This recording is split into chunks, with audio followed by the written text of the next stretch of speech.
The last video we did, we talked about why silence is the key to defeating a narcissist. Now, let's take that a step further. How is it that narcissists can be expected to respond to our silence, or better word is react to our silence? We got 9 principles here, but first of all, keep in mind that silence is the key to defeating your narcissist. Now, we're all in this together, right? Because all of us have had to endure narcissism, people with narcissism. Some of us are still going through it, and every single one of us, without exception. Unless you're going to die tomorrow, all of us are going to face narcissism in the future. So what we're talking about here is very important. It's vital for us to get a handle on it. So let's talk about it. All right, so we already know this. We already know that silence is the key to defeating narcissism. So you get an email from a narcissist, you don't open it out of curiosity and then respond to it because you got a good response. Don't do that. You get a text message and you see that's from the narcissist. What do? You delete it. You get a message, a private message on Facebook or whatever social media you use. You don't read it, you delete it. In fact, you block the person. Get them totally, completely out of your life. That is the key to winning the narcissist, to stopping his or her game altogether. So we all understand that. But when you do it, now what? What can we expect to happen? Again, we got 9 things. The first thing is this, and this is so very important, and that is that silence doesn't teach the narcissist a lesson. Again, silence doesn't teach these people a lesson. In fact, nothing. Absolutely, positively, nothing teaches the narcissist a lesson. You can't teach a narcissist not to be a narcissist. So you got this person in your life and you say, I'm going to teach them a lesson. So what do? You have them have a good talking to, sit them down and lecture them a little bit, maybe. Or more likely tit for tat. You say, well, I'm going to give them a taste of their own medicine. I'm going to let them know how it feels to be abused. So maybe you use one of these tactics. Now, if it works, if the person says, man, I get it. Okay, I'm really sorry for what I did. That person's not a narcissist because by the very definition of narcissism, they don't do that. They can never be wrong. They're always right. So you cannot teach a narcissist a lesson with your silence. What can you teach these people? Well, and again, we all know this because I'm thinking we've all been through it, but what you teach them is how to be better narcissist. So what they learn from their experience to you is how to better screw over the next guy, how to better control the next person. And, they've always got these people in a row, one after another. They're done with you, they're going to pick up somebody else, and probably they already have. Typically, a narcissist will have several people that he or she is scamming at the same time. It's kind of like twirling plates on a stick. We talked about that in another video. They just keep them going all the time. One falls, they pick up another one. So they're always hurting people, and the more they do it, the better they get at it. That is the only thing a narcissist learns, is how to be better at his, call it a craft, or call it witchcraft, whatever. But his craft or her craft is narcissism, and the more they do it, what do they call that? Neuroplasticity. The better they get at it. So the best way not to teach a narcissist how to be a better narcissist is to disengage.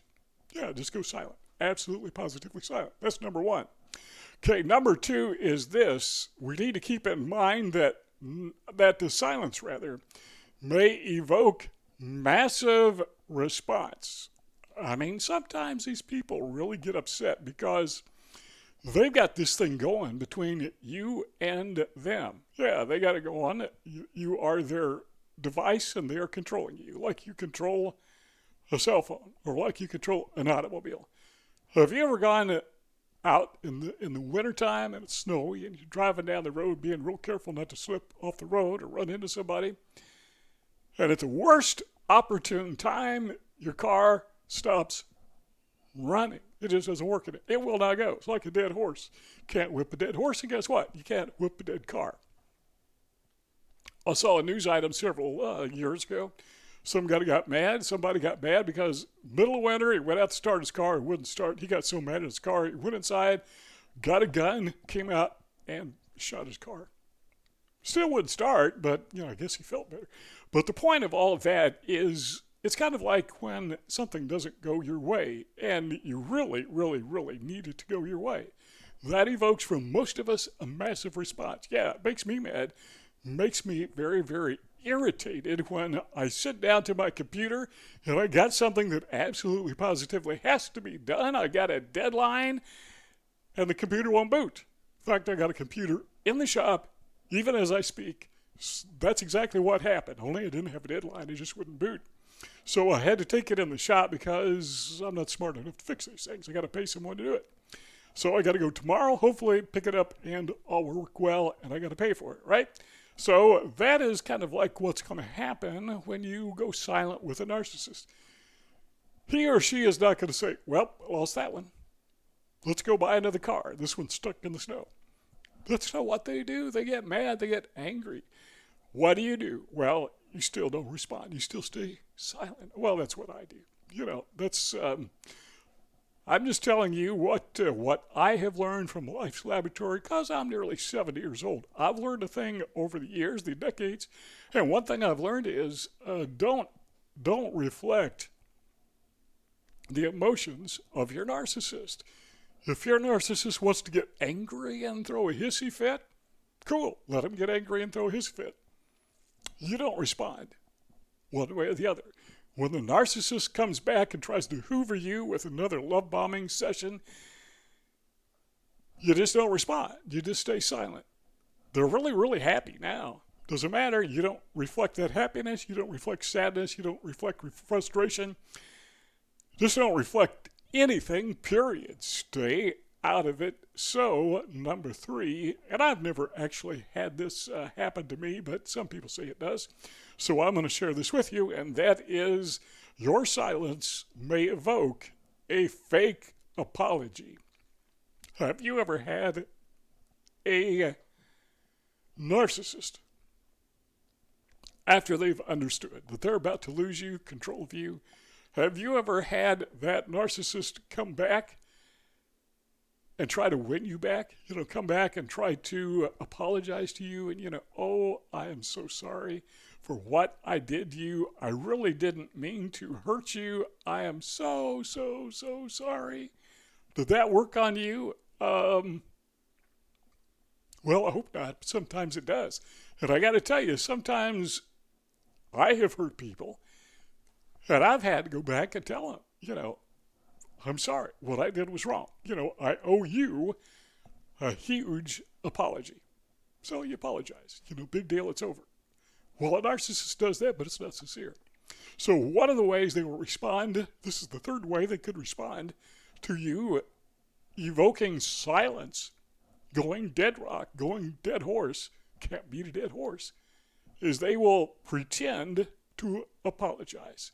Number 4 is it may evoke jealousy. Narcissists are, by their very nature, jealous people because, well, everything has to go their way and they have to have everything. They're entitled. No one else is entitled to anything and everything. And if somebody has something they don't have, the narcissist thinks it is at his or her good pleasure that, okay, we'll let them have that. But no, that's not the way life works, but they don't know that. So you have abandoned the narcissist. You have gone gray rock. You have gone silent. You have found the key to defeating the narcissist, and the narcissist becomes jealous or envious because you are communicating with other people. He sees that. You are getting along with other people, and he or she knows that. And they have gone through all of this trouble, the smear campaign, to make sure that nobody will talk to you. Everybody thinks you are the bad guy, and everyone thinks the narcissist is the good guy. Now they're jealous because you do have friends. You do have people who have your back. That bothers them immensely. And I tell you what they're going to do, at least in my experience, is they're still going to try to worm their way to you through a proxy. For example, you may have somebody who is so toxic in your life that you just, boom, you won't talk to them. You won't go, and I've got someone like this in my life. You won't go to where they go. If they're going to be there, you make it a point not to be there. You're not being a jerk. I mean, just this person affects you like a toxic fume, like toxic gas. You're not going to go there. Well, the narcissist is still going to reach out to you somehow, some way. What they will do is they will latch on to a family member or friend or family members or friends, and they will inquire about you. Or they may not even talk about you at all, but they may begin just by building a close relationship with somebody who is close to you so they can get to you. In other words, they become jealous. They become envious. All right. Number 5 is this. Silence may result in what I call tabbing. Now, when I talk about tabbing, what I am talking about is keeping tabs on you. So they'll talk to people. They may say, so what's Ken up to? Or if it's a relative, they'll say, what is your cousin up to? What is your husband up to? What's your brother up to? What is your, what other relatives do I have? What is your, did I say husband? Whatever. Dad, nephew, whatever. What is he up to? Keeping tabs on you, just making small talk, just making conversation. Right now, that's not what they're doing. They are trying to keep control of you the best way they can, and if nothing else, they want to get that data. They want to get that information. They want to find out what's going on in your life so they can use that against you so they can get supply. What is supply? Supply is anything and everything that boosts the ego of the narcissist. You got to learn to stay away from these people, and unfortunately, at least in my experience, it's virtually impossible to teach other people to stay away from them unless they have experienced the full wrath and the full nefariousness of the narcissist. How do I know that? I know it because, well, I'm to blame. There have been times where narcissists have hurt other people, and I thought they were overreacting until the narcissist turned on me, and okay, now I get it. So it wasn't until then. I mean, you could talk me till I was blue in my face. Nobody's ever done that before, but, could happen, I guess. But I just didn't buy it. I didn't believe it. I was thinking, okay, this guy doesn't have a filter, but they're not that bad. You just have to take them for what they are, and we all have our faults, etc., etc., etc. So they're going to keep tabs on you, and don't expect the other people, the flying monkeys, people that you think have your back. They're still going to be flying monkeys. They're still going to be narcissists. By proxy, I wish I had a way to stop that, and if you have a way to stop it, let us all know in the comments section. Right, number 6 is this. Silence prompts talking smack about you. You know what that means, right? Talking smack basically means a smear campaign. So they are going to talk behind your back, trash talk you. You know all about this. We don't have to delve into it deeply, but the narcissist wants to isolate you from everyone else because you know the truth. And the truth is the narcissist's worst enemy. We all have experienced that, right? They don't want other people to know the truth, so they have to get other people to ignore you, to avoid you, to stay away from you, to gray rock you. And at the same time, they don't want you talking to them. They don't want other people talking to you. Because that way you, like we said in the last point, are keeping tabs on the narcissist. They don't want you doing to them what they are doing to you. All right, number 7.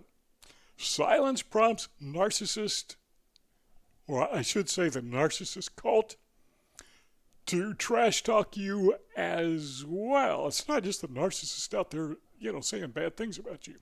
But he or she tries to get as many people, these flying monkeys or winged monkeys, as many people as they can to turn against you. And even if they don't totally turn against you, he wants them to think ill of you and to talk about it. He wants to have this massive smear campaign where it seems that the entire world thinks you're the bad guy and they're all talking about you at the same time. That seems to be kind of a stretch, but those of you who have ever experienced that kind of smear campaign, and if you have, just put something in the comment section. Yeah, I've been there, done that. So they do these things to you, and just like you're being buried in an avalanche of craziness.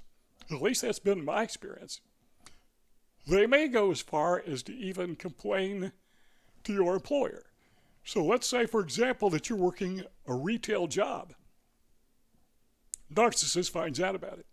So the narcissist may not even go in the place of employment. Say you work in a restaurant, So the narcissist may not even go in the restaurant, but he knows that you're working behind the counter, or maybe you're a waitress or whatever.